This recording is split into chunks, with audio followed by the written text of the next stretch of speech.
Hello friends, welcome to online study series. Friends, आज के इस वीडियो के माध्यम से हम सब वर्कशॉप टेक्नोलॉजी के टॉप मल्टीपल चॉइस क्वेश्चंस के बारे में स्टडी करने वाले हैं, जो कि आपका यूपी लीट 2022 या आईपीयू लीट 2022 के लिए काफ़ी इंपॉर्टेंट रहने वाला है आज का सेशन।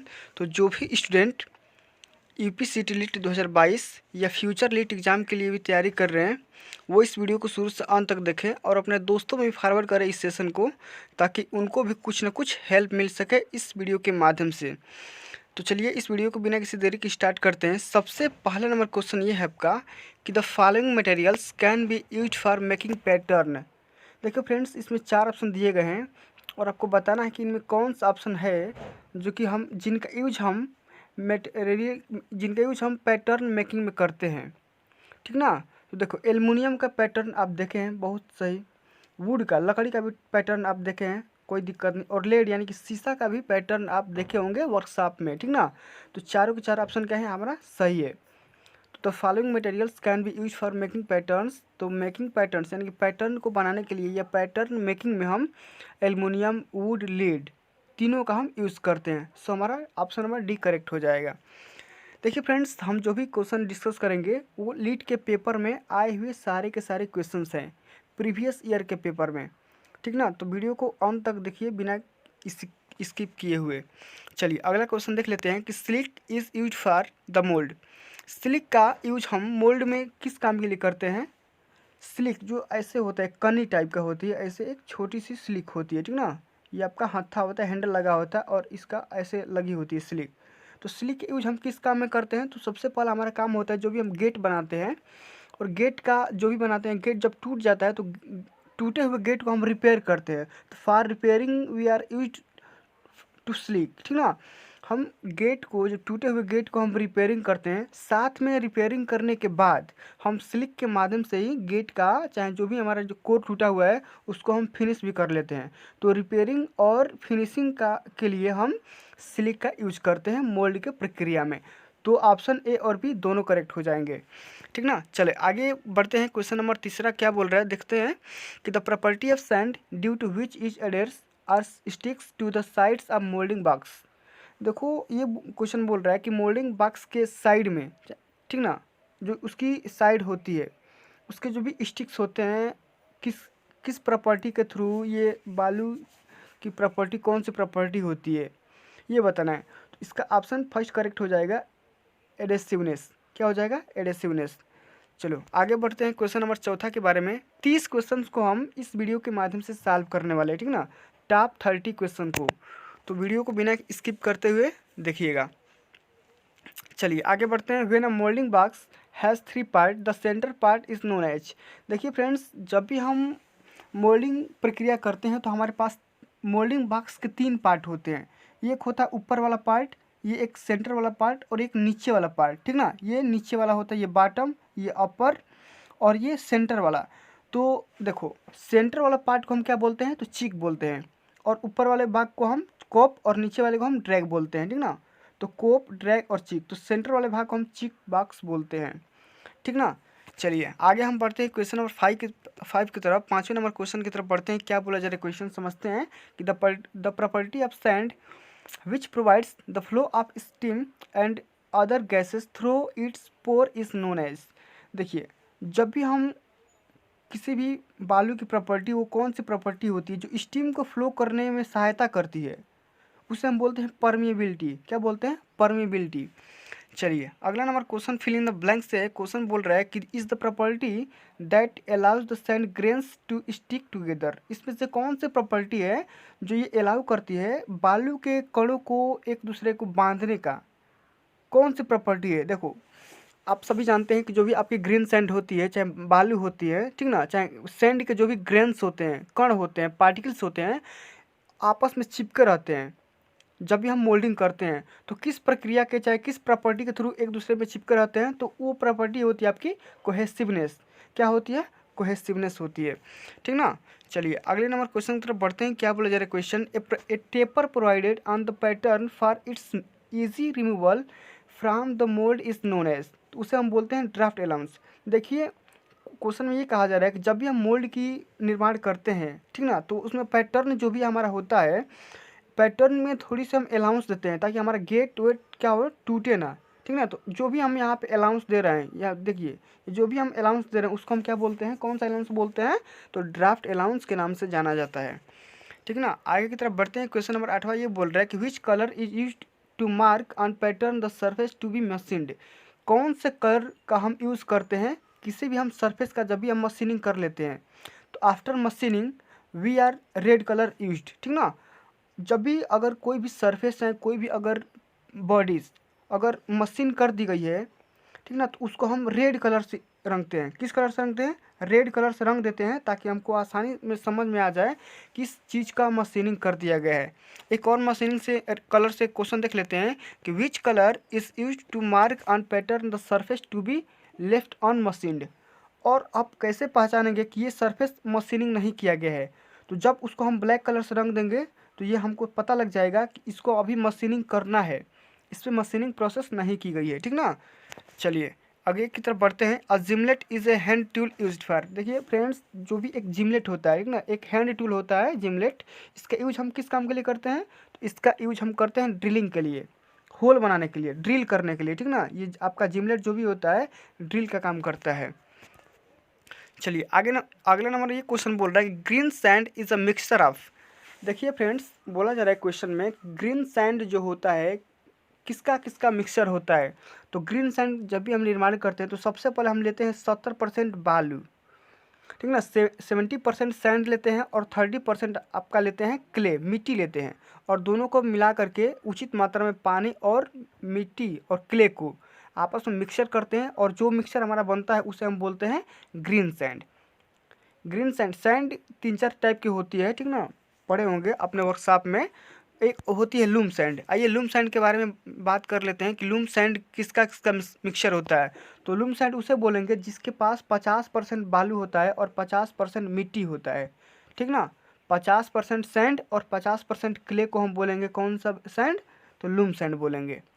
चलिए आगे की तरफ बढ़ते हैं। क्वेश्चन नंबर 13 क्या बोल रहा है कि sand employed on the faces of the pattern before moulding. इसमें से कौन सी सैंड है, ठीक ना, green sand, dry sand, loom sand, parting sand, इसमें से कौन सी सैंड है जो जो भी हम क्या करते हैं मोल्डिंग के पहले फेस पे लगाते हैं, उस पैटर्न के फेस पे लगाते हैं ताकि हमारा पैटर्न का जो भी कोर है ब्रेक ना हो, टूटे ना, ठीक ना। तो उसको टूटने से बचाने के लिए हम पार्टिंग सैंड का यूज करते हैं, इसे बिछा देते हैं, छिड़काव कर देते हैं ताकि हमारा जो भी गेट वेट हो उसको हम आसानी से सेफली मतलब कि उतार सकें, ठीक ना, गेट को टूटने ना दें। चलिए आगे की तरफ बढ़ते हैं। क्वेश्चन नंबर 14 क्या बोल रहा है, द फॉलोइंग मेथड्स इज या are use to manufacture 2 metre long seamless tube. इसमें से कौन सी मेथड है जिसका जिसका प्रयोग करके हम सिमलेस ट्यूब का निर्माण करते हैं। सिमलेस ट्यूब का मतलब एक तार की तरफ, ठीक ना, तार वायर जो होता है, तो वायर का निर्माण हम किसके थ्रू करते हैं, तो सबसे पहले हम करते हैं रोलिंग के थ्रू, ठीक ना। रोलिंग और एक्सट्रूजन दोनों के थ्रू हम करते हैं, रोलिंग और एक्सट्रूजन। रोलिंग समझते हैं, ये रोलिंग कई टाइप की होती है, रोलिंग 3-4 टाइप की होती है, ठीक ना। रोलिंग के थ्रू हम क्या करते हैं, तार का निर्माण करते हैं, साथ में एक्सट्रूजन का, इस एक्सट्रूजन मेथड के थ्रू भी हम सिमलेस ट्यूब का निर्माण कर लेते हैं। चलिए आगे की तरफ बढ़ते हैं। क्वेश्चन नंबर 15 क्या बोल रहा है कि the increase in hardness due to cold working is known as. देखिए जब भी हम हार्डनेस में बढ़ोतरी करते हैं, चाहे हार्डनेस की बढ़ावा करते हैं, तो कोल्ड वर्किंग के कारण, तो उसे कौन सा बोलेंगे, ठीक है, क्या बोलेंगे, तो उसको हम बोलते हैं वर्क हार्डनिंग, ठीक ना, उसे क्या बोलते हैं, वर्क हार्डनिंग। देखिए आगे की तरफ बढ़ते हैं। क्वेश्चन नंबर 16 क्या बोल रहे हैं, during hard working of metals. जब भी हम किसी मेटल का हार्ड वर्किंग करते हैं तो उस टाइम हमारा क्या होता है, सबसे पहले हमारा जो भी मेटल का सरफेस होता है एक स्केल फॉर्म हो जाता है। क्या होता है, एक स्केल फॉर्म हो जाता है। तो चलिए फ्रेंड्स अगला नंबर क्वेश्चन देख लेते हैं फटाफट। क्या बोला जा रहा है क्वेश्चन कि कोल्ड वर्किंग ऑफ मेटल। जब भी हम किसी मेटल का कोल्ड वर्किंग करते हैं तो हम हमारे सरफेस में क्या क्या चेंजेस देखने को मिलती हैं। तो सबसे पहले हमारा क्या होता है, सरफेस फिनिश्ड हो जाता है, ठीक ना, गुड सरफेस फिनिश मिल जाता है। उसके बाद स्ट्रेंथ भी बढ़ जाती है, साथ में उसकी हार्डनेस भी बढ़ जाती है, मतलब कि हार्डनेस में भी इंक्रीजेस देखने को मिलती है, स्ट्रेंथ में भी इंक्रीज हो जाती है, और साथ में गुड सरफेस फिनिश आपको देखने को मिल जाती है। ठीक ना, आगे की तरफ बढ़ते हैं। क्वेश्चन नंबर 18 के बारे में क्या बोल रहा है कि the hard working of metals takes place. जब भी हम किसी भी मेटल का हार्ड वर्किंग करते हैं तो किस टेम्परेचर पे करते हैं, तो एबव द रिक्रिस्टलाइजेशन टेम्परेचर। अब देखो रिक्रिस्टलाइजेशन टेम्परेचर क्या होता है, तो किसी भी मेटल का वो टेम्परेचर होता है जिसके ऊपर जाने के बाद मेटल क्या होता है, पिघलने लगता है, प्लास्टिक फॉर्म में आना स्टार्ट हो जाता है, उससे हम बोलते हैं रिक्रिस्टलाइजेशन टेम्परेचर। तो देखो अगर हम किसी भी मेटल का हार्ड वर्किंग करते हैं तो हार्ड वर्किंग तभी करते हैं जब उस मेटल टेम्परेचर इतना ही यूज करते हैं जबकि उस मेटल का रिक्रिस्टलाइजेशन टेम्परेचर के थोड़ा सा ऊपर वाला हम टेम्परेचर को लेते हैं। ठीक ना, हार्ड वर्किंग करने के बाद। अब देखते हैं कोल्ड वर्किंग का प्रोसेस कब हम करते हैं, तो the cold working of metals takes place. जब भी हम किसी मेटल का कोल्ड वर्किंग करते हैं तो वहाँ पर जो भी हम टेम्परेचर लेंगे वो उस मेटल के रिक्रिस्टलाइजेशन टेम्परेचर के नीचे ही हम करेंगे। ठीक ना, कोल्ड वर्किंग। अब मैंने बता दिया रिक्रिस्टलाइजेशन टेम्परेचर क्या होता है, तो स्टील का रिक्रिस्टलाइजेशन टेम्परेचर होता है आपका 800 डिग्री सेंटीग्रेड। ठीक ना, आगे की तरफ बढ़ते हैं। क्वेश्चन नंबर 20 ये बोल रहा है कि following is are the advantages of hard working of metals. बोला जा रहा है कि किसी भी मेटल का जब हम हार्ड वर्किंग करते हैं तो कौन से एडवांटेज आपको देखने को मिलते हैं। तो सबसे पहले आपको देखने को मिलता है कि मेटल लार्जली एलिमिनेटेड हो जाता है। ठीक ना, पोरोसिटी की सारी गुणें मतलब कि ख़त्म हो जाती है, साथ में आपको रिफाइंड ग्रेन स्ट्रक्चर देखने को मिलता है, साथ में आपको मैकेनिकल प्रॉपर्टीज़ में भी इम्प्रूवमेंट देखने को मिल जाती है। तो सारे के सारे ऑप्शन क्या हैं, तो करेक्ट हैं। चलिए आगे की तरफ बढ़ते हैं। क्वेश्चन नंबर 21 क्या बोला जा रहा है कि in which of the following operation a moving mineral is used. किस ऑपरेशन में हम मूविंग मिनरल का यूज करते हैं, तो हम करते हैं ट्यूब ड्राइंग में। किस में करते हैं, तो ट्यूब ड्राइंग में। आप और साथ में बहुत ही से डिटेल से पढ़े होंगे, फिगर विगर बनाए होंगे। देखिए 22 नंबर क्वेश्चन ये बोल रहा है आपका कि the two rolls in a two high rolling mill rotate at the speed and it the direction.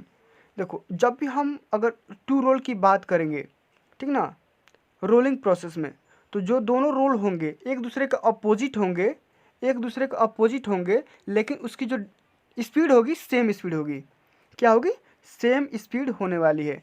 तो सेम स्पीड हो जाएगी और डायरेक्शन अपोजिट हो जाएंगे। ठीक ना, चलिए आगे की तरफ बात करते हैं। क्वेश्चन नंबर 23 क्या बोल रहे हैं, थ्रेड रोलिंग इज यूज्ड ए, यानी कि thread rolling is a cold forging process. Thread rolling क्या है, एक कोल्ड फोर्जिंग प्रोसेस है। ठीक ना, चलिए 24 नंबर क्वेश्चन क्या बोल रहा है, अभी मैंने बताया कि स्टील का रिक्रिस्टलाइजेशन टेम्परेचर बताना है। Following is the recrystallisation temperature of the steel. तो स्टील का रिक्रिस्टलेशन टेम्परेचर कितना होता है, 800 डिग्री सेंटीग्रेड। यानी कि कहने का मतलब ये है कि 800 डिग्री सेंटीग्रेड पे स्टील जो होता है प्लास्टिक अवस्था में आना स्टार्ट हो जाता है। ठीक ना, गल जाएगा। चलिए आगे की तरफ बात करते हैं। 25 नंबर क्वेश्चन ये बोल रहे हैं कि thread rolling can be performed on.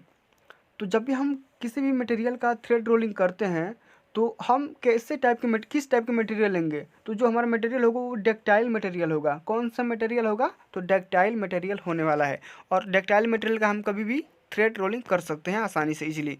देखिए 26 नंबर क्वेश्चन ये बोल रहा है आपका, is used to deliver molten metal for pouring basin to gate. इनमें से किसका यूज करके हम किसी भी चीज़ का हम पोरिंग बेसिन से लेकर के गेट तक हम मोल्टन मटेरियल को डिलीवर करते हैं। तो हम किसका करते हैं, तो स्पर का यूज़ करते हैं। ठीक ना, किसका यूज़ करते हैं, तो स्पर का। तो sprue is use to deliver. Sprue एक क्या करता है, एक डिलीवर करता है किसका, तो मोल्टन मेटल का। और कहाँ से कहाँ तक करता है, तो from pouring to gate. Pouring basin होता है, ठीक ना, पोरिंग बेसिन जिसमें आपका मोल्टन मटेरियल जाता है और वहाँ से वो जा करके गेट तक जाता है। ठीक ना, तो हम कहाँ पे करते हैं, स्पर का यूज करते हैं ट्रांसपोर्टेशन के लिए। अगला नंबर क्वेश्चन ये बोल रहा है कि the following casting defect results in a general enlargement of A casting. इनमें आपको बताना है कि कौन सा ऑप्शन सही है या कौन सा डिफेक्ट है जो कि जनरल इनलार्जमेंट ऑफ कास्टिंग में यूज होता है, चाहे इसके वजह से ये डिफेक्ट उत्पन्न होता है। तो स्वेल की घटना आपको देखने को मिल जाएगी जब आप किसी भी मेटल का जनरल इनलार्जमेंट ऑफ कास्टिंग करेंगे। ठीक ना, चलिए 28 नंबर क्वेश्चन की तरफ बढ़ते हैं। क्या बोल रहे हैं क्वेश्चन समझ लेते हैं कि following is a not seat metal work.